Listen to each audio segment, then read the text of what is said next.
Thank you very much for joining me this morning, viewers and subscribers. Now, yesterday, the governor of Rivers State, the suspended governor of Rivers State, Fubara, made a very fierce and bold response to the mistreatment that has been meted upon the people of Rivers State by the sole administrator of Rivers State. Now, the governor came out and made a very fierce response because yesterday in Rivers State there were two separate protests. A pro-sole administrator protest was going on in the heart of Port Harcourt, and pro-Fubara protest was going on in Ahoada East. But the Nigerian police and the other security network in Rivers State responded selectively to these two separate protests. Now in Rivers State, where the pro-sole administrator protest was going on, the people had a very free ride. There was no obstruction. There was no stampede to the protest. But the old women that came out in Ahoada East yesterday to protest in favor of Fubara were heavily mistreated, and they were brutally dispersed by tear gas canisters from the Nigerian police, to a point that some women fainted. And as a result of that, the media aide of Fubara came out yesterday and made a very bold statement that represents the position of the suspended governor. Now I'm going to bring you the statement, the details of what Fubara said shortly through his media aide. But before I bring you that statement, I want to tell you that now the NLC has confirmed that the Labour Party's leadership that they respect and they honor and recognize is the one that is being led by Nenadi Usman. And they said it very clear that, look, the time of illegality is over. The time of fraud is over. Now it is left for the leadership of the Labour Party to reorganize and then present the ambition of the people's president, to a point that they regarded the people's president. That was what the name that he called Peter Gregory would be. That Aburi, the Supreme Court, has already settled everything, and Aburi and his camp should go and rest. And now it is time for the leadership of the Labour Party to now sweep aside every form of illegality that tore the party into shred, and then prepare for the ambition of the people's president in the 2027 presidential elections. And then so many analysts, so many communication personalities are of this opinion, of which is also a general conviction of so many well-meaning Nigerians, that, look, when you have somebody like Peter Gregory in your camp, you don't need to play with that type of person because of the influence he commands. Please just watch this video successively, and after this videos we'll come back and then we'll talk about it. The chair of the National Caretaker Committee of Labour Party, Your Excellencies, Dr. Peter Obi, Your Excellency Dr. Peter Obi, presidential candidate and very hopefully the president in the next dispensation. Permit me to stand on all other protocols. I don't even need 2 minutes. The president of Congress, Nigeria Labour Congress, asked me very, very impromptu to represent him here. I was sitting with him. He just said, the former president is going to represent me. I said, okay. But I just want to draw our attention that this time around, let us not toe the line of failure again. Please, and the only way we can be able to be sure we win and win in total is for us to look very closely to any loophole that will make us fail. And therefore, every inch of the requirements of the law we must look at in taking decisions, so that at the end of the day, we will not be faltered. Luckily, the Supreme Court judgment is something that is very glaring and clear. It is left for us now to move towards legality, take care of whatever legal requirements, and we are done. I wish us every success, and I do believe that we are going to succeed. Abure should know that the laws have spoken, unfortunately. I have sympathy for him because he led the party to that glorious moment. You know, we saw what Labour Party was made of. Yeah. But again, it's even surprising that a party like that with a personality like P2B, who we all know his popularity rating. I'm not talking about whether he would do well as president or not, but you can see the kind of crowd that the man, you know, was able to amass. Who jokes with that kind of person? How many candidates can have that kind of popularity and strength? And let me also remind you, most times, when after each election year, and any party that loses, you see that the presidential candidate goes to sleep until close to the next election year. That's when they surface. But in this case, I think that P2B has been very much around. You've watched the video, right? Now, the first person, that's the NLC representative that was sent by the NLC president, Joe Ajero. And then you already heard what he said regarding the Supreme Court's judgment and the fact that they recognize the leadership of the Labour Party that is led by Nadadi Usman. That now that Abure and his team of distractors are already out of the way, now it is the responsibility of the leadership, the legitimate leadership of the party now, to conduct the affairs of the party and propel the ambition of the people's president. And then, with the opinion of so many well-meaning Nigerians that Peter Greg Ruby is somebody that you can never play with, because with the influence that this man commands, it's not something that you want to be in the bad books of the people's president. I keep saying this, so many people forgot that they had the popularity, the little popularity they had just because they were in Peter Greg Ruby's camp. And then they had mistaken that popularity. And then deviating or leaving the people's president, they have now realized how naked they are. And that is why everybody has to give thanks to God for ever identifying himself with the people's president. Because his influence, the glory that comes with his name, will also affect you positively. And that should not be taken for granted. Now, so many people are now trying to mistake the little powers they have now and trying to have problems with the people's president. Now, the people's president, wherever he goes, he carries joy and good news.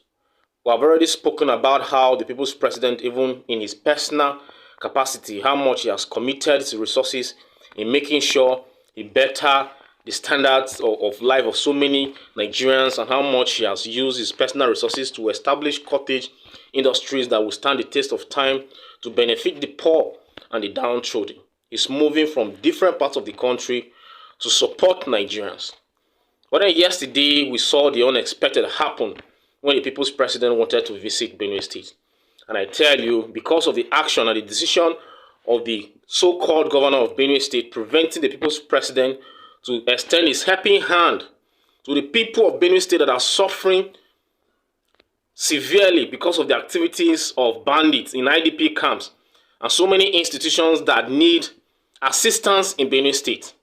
This man found himself in a serious mess. Now everybody is out there bashing on the governor's decision. Even the people of Benue State. He forgets that Peter Greg Ruby has so much influence in Benue State, because he won his election in Benue State with all the mago that Bola Ahmed Tinubu and INEC did. Even the votes, with the INEC allocation of votes, APC won Labour Party in Benue State with just less than 2,000 votes. So you know the influence of the people's president and how much is being respected by the people of Benue State. Now go and check Benue blogs, and then you see what these people are doing to Fadalia's name. You that cannot even secure your people. Fulanis are there on a free killing spree, displacing people, causing so much destruction. And you are even considering establishing ranches for the people that are carrying out carnage against your people. And then Peter Greg Ruby he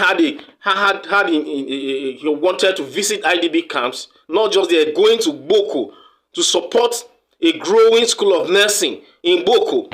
But then you prevented all these things from happening, these good things from happening to the people of Benue State because of petty politics. It's a shame. And then with the little, in short, his political career is already dead in Benue State because of his lack of good governance. And with what he did yesterday, he has finally poured tombstones on his already dead political group. Now let's get back to my first story. Let me bring you the details of how Governor Fubara responded to the mistreatment of the people of Rivers State that is being melted and sponsored by the sole administrator of Rivers State. And after this details, will come back and wrap this up. Ahora protests. The police tear gassed them to an extent an old woman fainted. Fubara films. Tension have continued to rise in Rivers after the federal government declared a state of emergency and appointed retired Vice Admiral Ibokete Ibas as sole administrator. President Bola Tinubu's decision also included the suspension of Governor Fubara, his deputy, and the State Assembly, citing escalating political instability.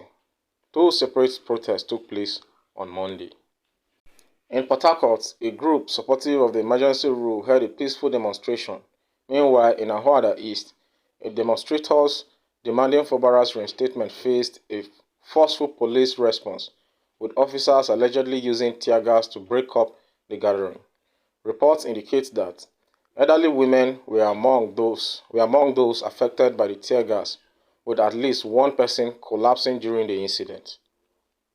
Old women came out in Ahoada to exercise their right to protest. The police tear gassed them to an extent that one of them, an old woman, fainted, said Jerry Omoto Gwanwa, special advisor to Governor Fubara on electronic media. The police have two standards for the same activity. Those women in Ahoada are the heroes of democracy, he added. Videos circulating from the protests show women fleeing, visibly distressed, and chanting messages expressing frustration over hardship and their desire for the return of the suspended governor. However, the Port Harcourt rally proceeded without incident. Protesters there carried placards advocating for the emergency rule and urging investigations into the previous administration's financial decisions. The march was reportedly organized by a former state official who commended the president's actions and praised the administrator for restoring order. Fubara's media aide criticized the differing approaches by security forces to the two protests, suggesting a deliberate attempt to suppress opposition voices. He further accused the administrator of pursuing personal political interests outside Rivers State and called for national attention to both the state police leadership and the current administration in the state. You've heard it right. Now, two separate protests happened in Rivers State yesterday, and the major cause of concern and why the governor had to reply in that manner, respond in that manner, is that why is it that the police had to use different approaches on one particular experience or instance? The people that were protesting in the heart of Port Harcourt yesterday, nothing happened to them. There was no obstruction, but they, a group of old women that came out to protest in support of Fubara. The police came out yesterday and then look at the way these women were brutally dispersed with tear gas canisters. So why is it that the police in Rivers State, the security network in Rivers State is becoming selective in their actions? Because these people were protesting in Rivers State in support of the sole administrator. There was nothing wrong with that. But when a group of people in another part of the state said, okay, no, we want our governor, and we will protest for the return of our governor, and now that became a problem. If protest was a bad thing, why is it that it's only one group of people protesting that were dispersed yesterday and given that level of mistreatment? And I begin to wonder if anybody has sense, who will come out and begin to protest that Fubara should not return. The people of Rivers State, just within these 2 years of Fubara's leadership, they have experienced what they have not experienced in the past successive administration before Fubara. It was Fubara that came and then started paying 13 months for the people, the civil servants in Rivers State. With all this political saga, all this political war that is going on in Rivers State, this guy was still managing to carry out projects, mega projects in Rivers State. one of the first governors that implemented the minimum wage. Then how will anybody in their right senses come out and begin to protest against Saint Fubara? That is the problem that we have today. We are the originators of our problems in Nigeria. We have no united voice. We have no unity of purpose to fight against our oppressors. And that is why, because of the division, the fact that the poor, the downtrodden, are not united with the cracks that they have created, the political criminal institution will always find it very easy to divide us and conquer and do whatever they want to do. Anybody in his right senses wouldn't come out and begin to protest against Saint Fubara. And that is why I admire the decision and the boldness of the governor coming out with that boldness to say things the way the things are supposed to be said. Because the time to be playing underdog is already gone. You have already seen the worst. So why will you be replying very candidly to people who have tried everything within their powers to destroy you? So this is the best time for him to stand up on his right and defend the interests of his people. And that is why I like the response that he gave.